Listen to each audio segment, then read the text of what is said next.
국토교통부가 어제 주거정책심의위원회를 열어 최근 집값 과열 현상이 벌어진 곳을 조정 대상 지역 등으로 신규 지정했다고 밝혔습니다. 대상 지역으로는 부산 9곳, 대구 7곳, 광주 5곳, 울산 2곳, 파주, 천안, 전주 등 총 36곳이 조정 대상 지역으로 신규 지정됐습니다. 또한 최근 집값이 강세를 보이는 창원시 의창구를 조정 대상 지역보다 규제 강도가 센 투기 과열지구로 지정했습니다. 이들 지역은 수도권을 중심으로 규제 지역이 지정되면서 갈 곳을 잃은 투자 수요가 최근 몰려들어 풍선 효과로 집값이 뛰고 분양시장은 과열되고 있는 상황입니다. 특히 일부 지역에선 세금 회피 목적으로 공시가 1억 원 미만 저가주택에 외지인 매수세가 몰리는 등 이상현상도 발생하고 있고 고가 신축단지 투자 수요와 구축단지에 대한 갭투자도 늘어나 전반적으로 과열 양상을 보인다는 것이 국토부의 판단이라고 전해졌습니다. 오늘 자정부터 효력이 발생된 조정 대상 지역과 투기 과열 지구. 혼란스러운 현 부동산 시장에서 어떤 영향을 미칠지 부동산 시그널에서 파헤쳐 보겠습니다.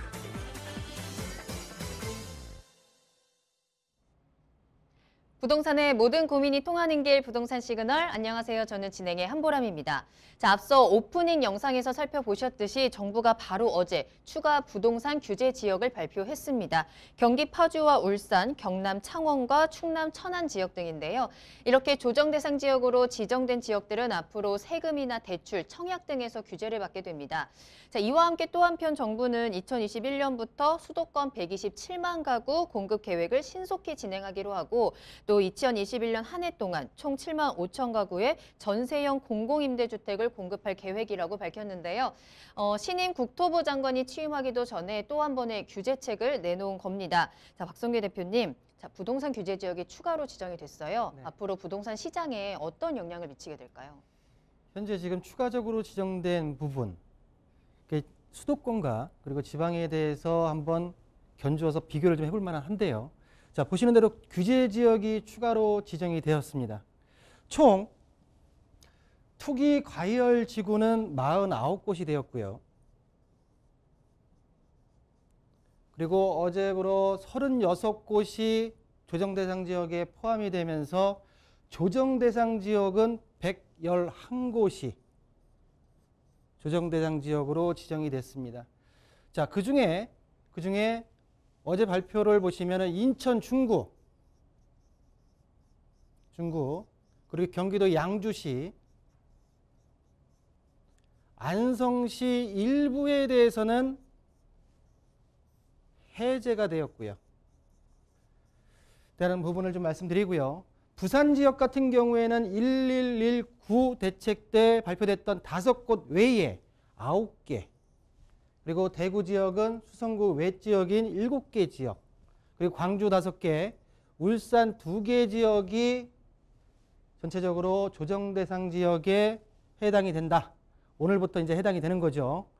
자, 지난 상담 시간에 부산에 관한, 그리고 부산이나 대구에 관한 상담을 좀 많이 해드렸었는데요.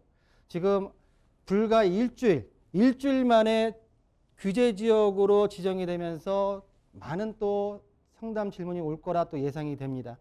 자, 전반적으로 포항과 광양까지 그리고 창원 의창구까지 투기과열 지역으로 지정이 되면서 전 국토가 주택시장에 있어서의 불장, 활발하게 지금 주택가격이 굉장히 치열하게 올라가고 있는 현상을 지금 보이고 있습니다. 자, 그런 와중 속에서 지금 보시게 되면 아까 우리 앵커도 얘기했지만은 규제 지역으로 지정이 되면 세제, 그리고 금융, 그리고 청약에 대한 규제가 강화가 되는 부분으로 지정 효과를 발휘할 텐데요. 이 지정 효과, 수도권, 서울권과 수도권에 있어서의 지정을 한 후에 주택가격 변동을 좀 봐야 되고요. 지방 광역시와 그리고 타 지역들에 있어서의 어떤 지정이 되었을 때, 그리고 해제가 되었을 때 집값이 어떻게 움직였는가를 한번 좀 따져보고 나서 우리 시청자들께서 어떤 매수에 대한 타이밍을 잡아보셔야 된다라고 말씀드리겠고요. 자, 어제 발표되었기 때문에 추가 지정에 대한 내용을 먼저 말씀을 드렸고, 자, 지금부터는 이런 추가 지정, 수요 억제 정책, 그리고 공급 대책, 여러 대책들이 나와 있지만 과연 2021년도 부동산 시장은 어떠할까에 대해서 한번 논의를 해보겠습니다. 자, 먼저 보시는 대로 기저효과에 대한 부분을 말씀을 드렸고요. 자, 보시는 대로 먼저 첫 번째로는 우리 시청자분들께서 2021년도 상반기의 주택시장에 대해서 어떻게 생각을 하고 계신지 먼저 보고요. 두 번째로는 주택 관련된 연구기관에서 어떻게 예견을 하고 있는지, 예상을 하고 있는지, 마지막은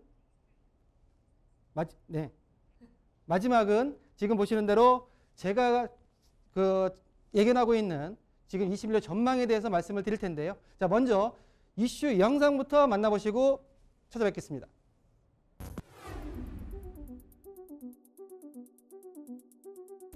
겨울이 지나가고 꽃피는 봄이 오면 부동산 시장은 어떻게 될까요? 많은 분들이 2021년 부동산 전망에 대해 이야기 나누고 계실 텐데요. 최근 부동산 정보업체인 부동산 114에서 전국 1,439명을 대상으로 내년 상반기 주택시장 전망에 대해 묻는 설문조사를 진행했습니다. 많은 분들이 내년에도 상승할 것이라고 대답했는데요. 이는 2008년 조사를 시작한 이래 가장 높은 수치인 것으로 나타났습니다. 주요 기관들 또한 2021년 부동산 전망에 대한 보고서를 앞다퉈 발표했는데요.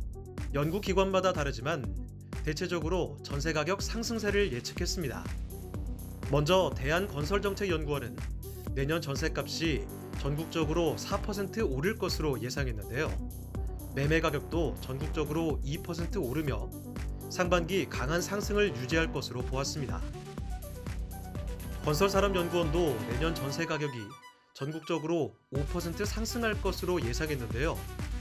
반면에 전국 주택 가격은 0.5% 하락하고 수도권이 지방보다 더 내릴 것으로 내년 주택 가격 전망에 차이를 보였습니다.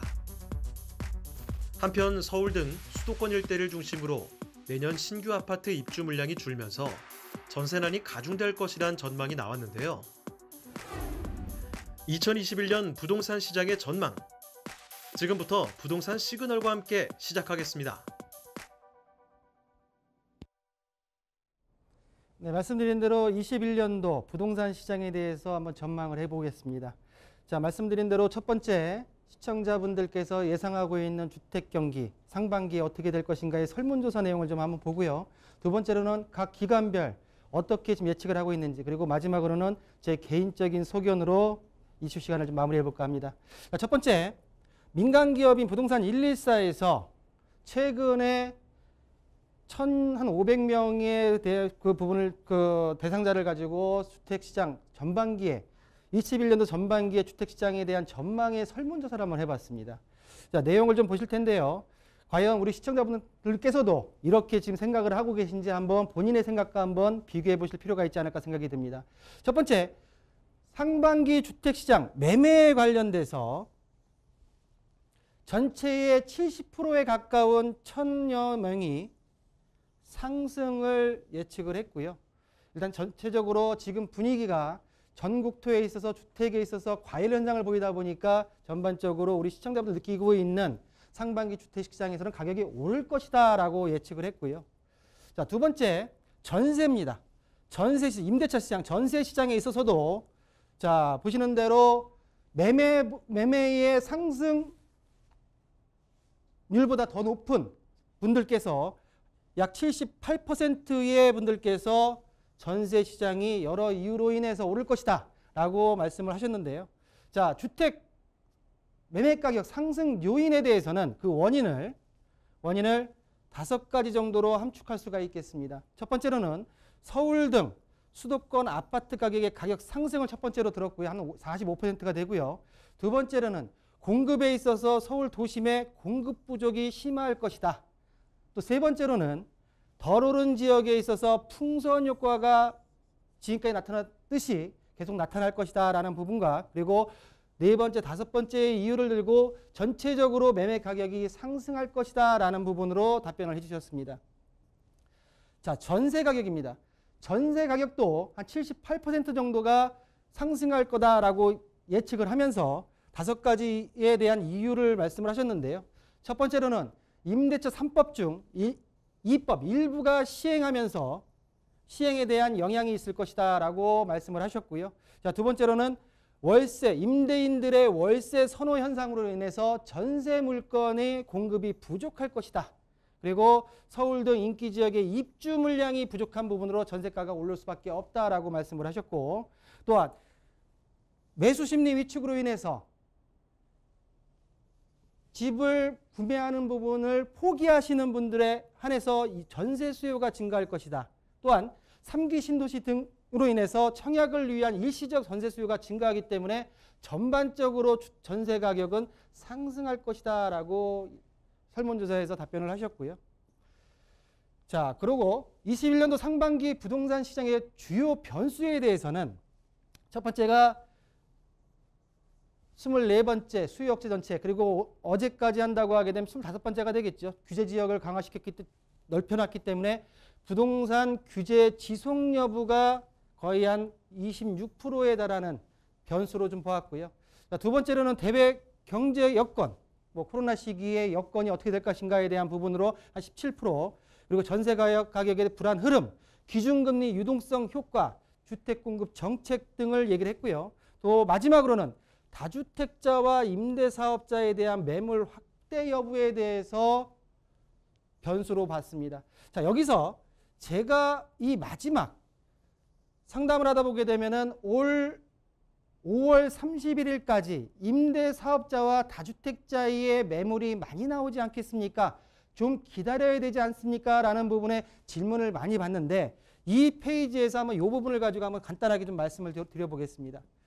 자, 현재 다주택자 중과, 조정 대상 지역 내의 다주택자에 있어서 양도세가 중과가 되고 있습니다.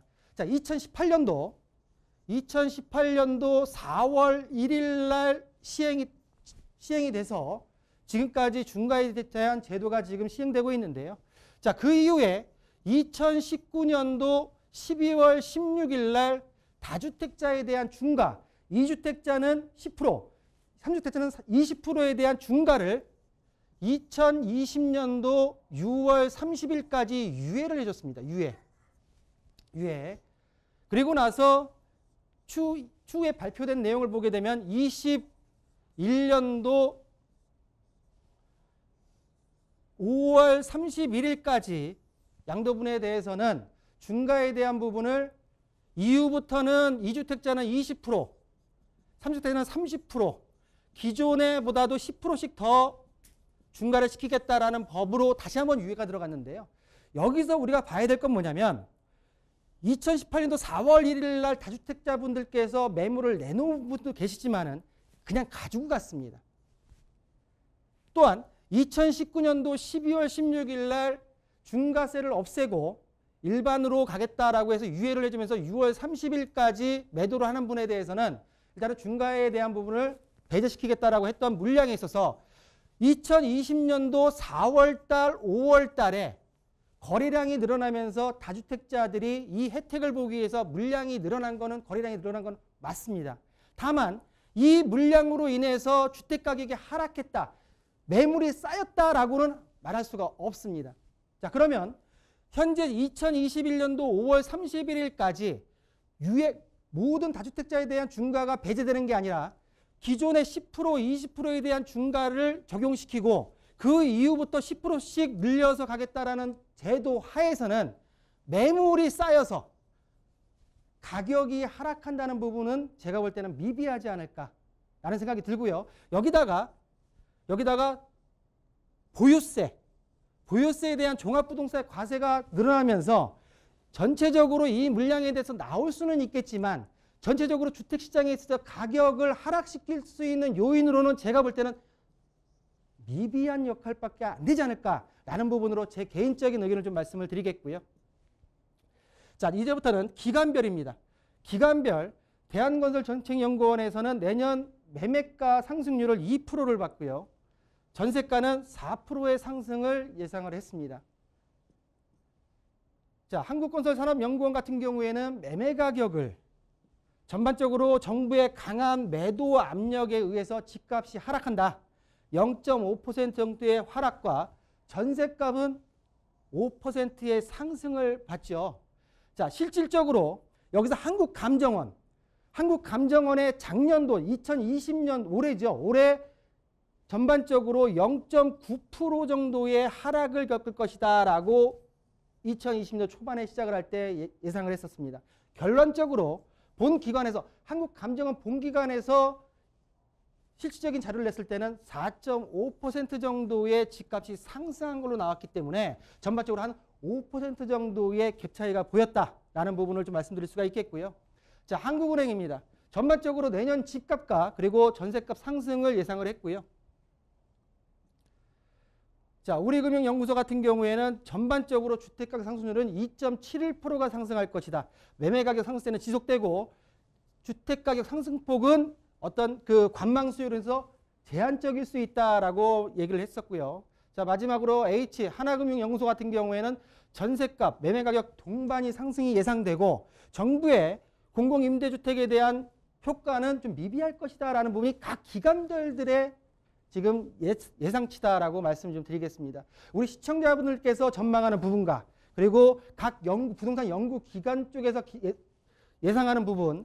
자, 마지막으로 그러면 제가 올 한 해를 마무리하면서 과연 내년 시장에 있어서 주택시장 특히 어떻게 될 것이냐를 지표를 4가지를 가지고 한번 말씀을 드려보겠습니다. 자, 첫 번째는 입주 물량입니다. 입주 물량이라는 건 뭐냐면 준공이 떨어진 이후에 우리가 직접 들어가서 전세든 아니면 실거주든 들어갈 수 있는 입주 물량에 대한 자, 서울과 전국 추이인데요. 국토부와 민간기업인 부동산 114의 갭이 좀 있습니다. 갭이 좀 있지만 전반적으로 봤을 때는 다 한 30%씩 정도가 서울 같은 30% 그리고 전국 같은 경우에는 한 20% 정도가 입주 물량이 줄어드는 20년도보다 21년도에 입주 물량이 30%에서 20% 정도 줄어드는 지금 수치가 지금 나와 있고요. 자, 두 번째입니다.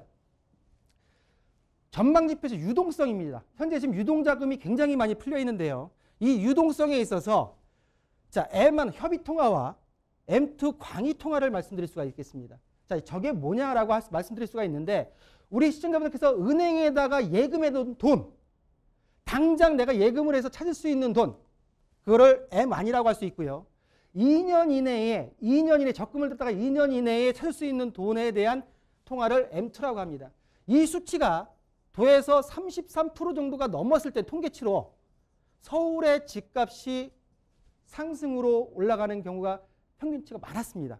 그러다 보니까 현 시점에서도 벌써 34에서 35% 정도가 되기 때문에 이게 실질적으로 바로 부동산 들어온다는 거는 아닐 수 있겠지만 지금 현 시점에서 주식이나 부동산으로 들어갈 수 있는 유동자금이 굉장히 많고요. 특히 주식시장 같은 경우 젊은 분들께서 부동산이 가격이 너무 올라가다 보니까 뭔가 하나의 매개체를 잡기 위해서 주식시장으로 들어가서 자금을 늘려서 부동산으로 가야겠다 하는 이 유동자금이 굉장히 지금 풍부하게 있다라는 부분을 두 번째로 둘 수가 있겠고요. 자, 세 번째입니다. 우리 뭐 시청자분들도 그랬고 각 연구기관들도 얘기했지만 전세 가격입니다. 전세 가격에 대한 부분이 작년도 2019년도 11월 달부터 현재 20년도 11월 달까지 매매 가격 지수와 전세 가격 지수 부분 자체가 계속 급등을 하고 있습니다. 특히 전세 가격 같은 경우에는 여러 어떤 정책들 그리고 그 세대의 세분화로 인해서 전세의 물량이 줄어들고 전세에 대한 수요가 늘어나는 전세 가격에 대한 부분이 불안하다라는 부분을 세 번째로 들 수가 있겠고요. 자, 마지막입니다. 자, 올해 하반기부터 내년까지 여러 공급 정책으로 인해서 토지에 대한 보상금이 풀립니다.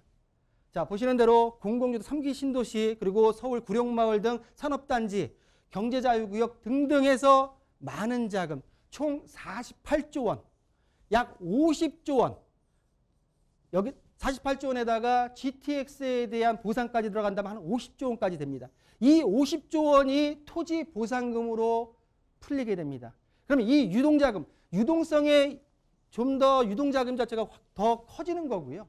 또한 이 토지로 보상을 받은 금액이 은행으로 바로 들어가서 돈이 쌓여있으면 모르겠는데 이 부분이 다시 부동산으로 투자가 들어오기 때문에 이런 부분으로 인해서 전반적으로 마지막에 토지 보상금에 대한 유동성이 더 넓어진다라는 부분으로 말씀을 드릴 수가 있는데, 자, 결론입니다.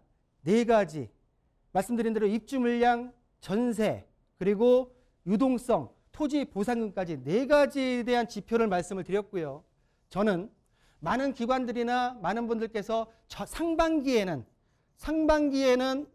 강세를 보이다가 하반기에는 안정을 찾을 거다라고 예상을 하고 있지만 저는 좀 틀립니다. 저는 상반기에는 강세가 지속될 것이고요. 문제가 되는 시점은 저는 하반기라고 봅니다. 정확하게 퍼센테이지를 제가 언급 안 하겠지만 상반기에 올라간 상승률에 거의 2배 이상은 하반기 때 가격이 치고 올라갈 수 있다. 제 의견이 틀렸으면 좋겠습니다. 그런 바람으로 내년 21년도 부동산 전망을 여기서 마무리하겠습니다.